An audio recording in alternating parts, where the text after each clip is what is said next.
guys, it's RebeccaOberstadt. In today's video, I know this angle is really bad and I tried to zoom in the footage throughout. All of this is real time. I sold a pair of earrings on Depop and I went to look for them, and for the life of me I couldn't find them, so I said screw it and made another pair for her.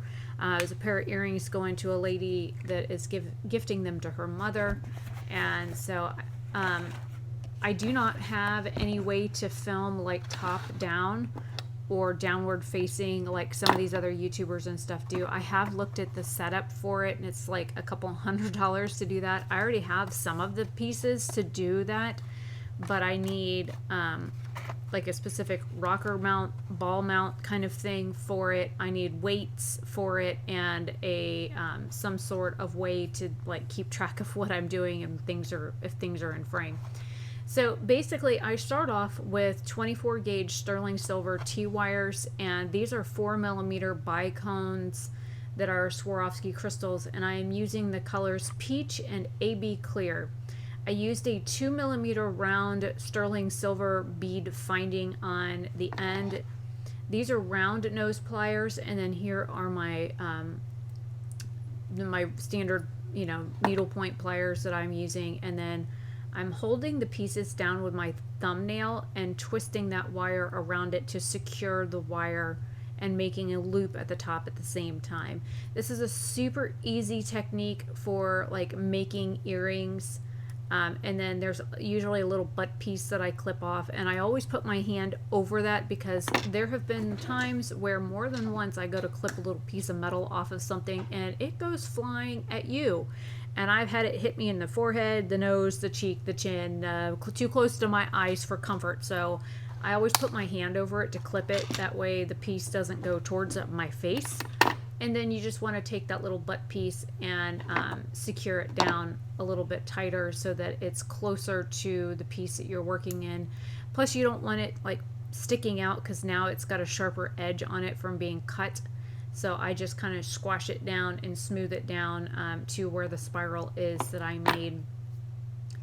And here I am putting the loop back on the plier so I get a better and firmer grip on what I'm working on, straightening it out so it looks straight.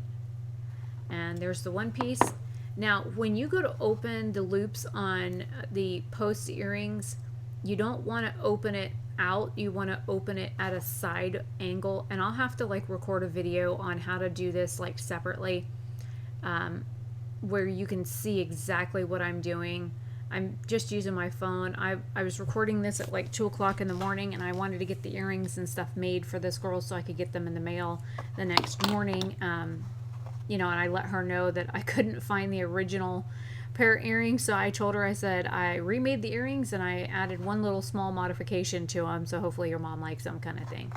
And I told her I recorded this, so when I do get this edited and uploaded to YouTube, I will send her the link so she can actually watch and see how her mom's earrings were made. I know some people actually find that interesting. So it's a really simple, easy process to do with this, to make earrings like this. But oh, and everything I'm using is sterling silver. The ear wires are sterling silver, the T wires are sterling silver, even the finding at the very bottom, basically the bead catch at the end is also sterling silver. And I do this on purpose because I'm allergic to certain metals. I cannot handle nickel. I want to make sure that the products that I'm selling are going to be hypoallergenic unless you have a silver allergy, which is very rare. Just like being allergic to gold is very rare. More than likely you're going to be allergic to the alloys that are in the metal if you don't get something that's pure. Pure silver is $9.99, sterling silver is $9.25, and if you really want to break down on what other alloys are in sterling silver so that it's not technically fine silver anymore, I can do a video on that and talk about what you know, alloys are normally used in sterling silver. Like there's also other types of silver. You have German silver, you have Mexican silver, you have Tibetan silver. They're all different forms of metals that are used, and to be honest, all of the other three that I just mentioned are not even silver.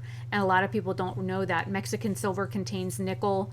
So does German silver, and Tibetan silver isn't even silver at all. So if you want a video on that, let me know, and I can do a breakdown video and show graphics and whatnot. And the melting point on those products are a whole lot different as well. But anyways, just a cute little simple quick handmade pair of earrings for a girl on Depop.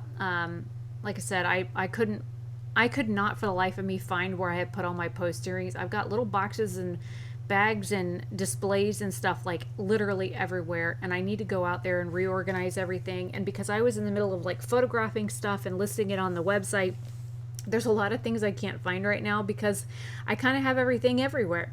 And I've got some stuff in here on my desk and some stuff on the desk behind me and some stuff in the workshop. So anyways, let me know what you think of these earrings. And I do put little ear frogs on the back of them, but there they are. Super simple, cute, dangly looking post earrings. I will see you guys later. Bye.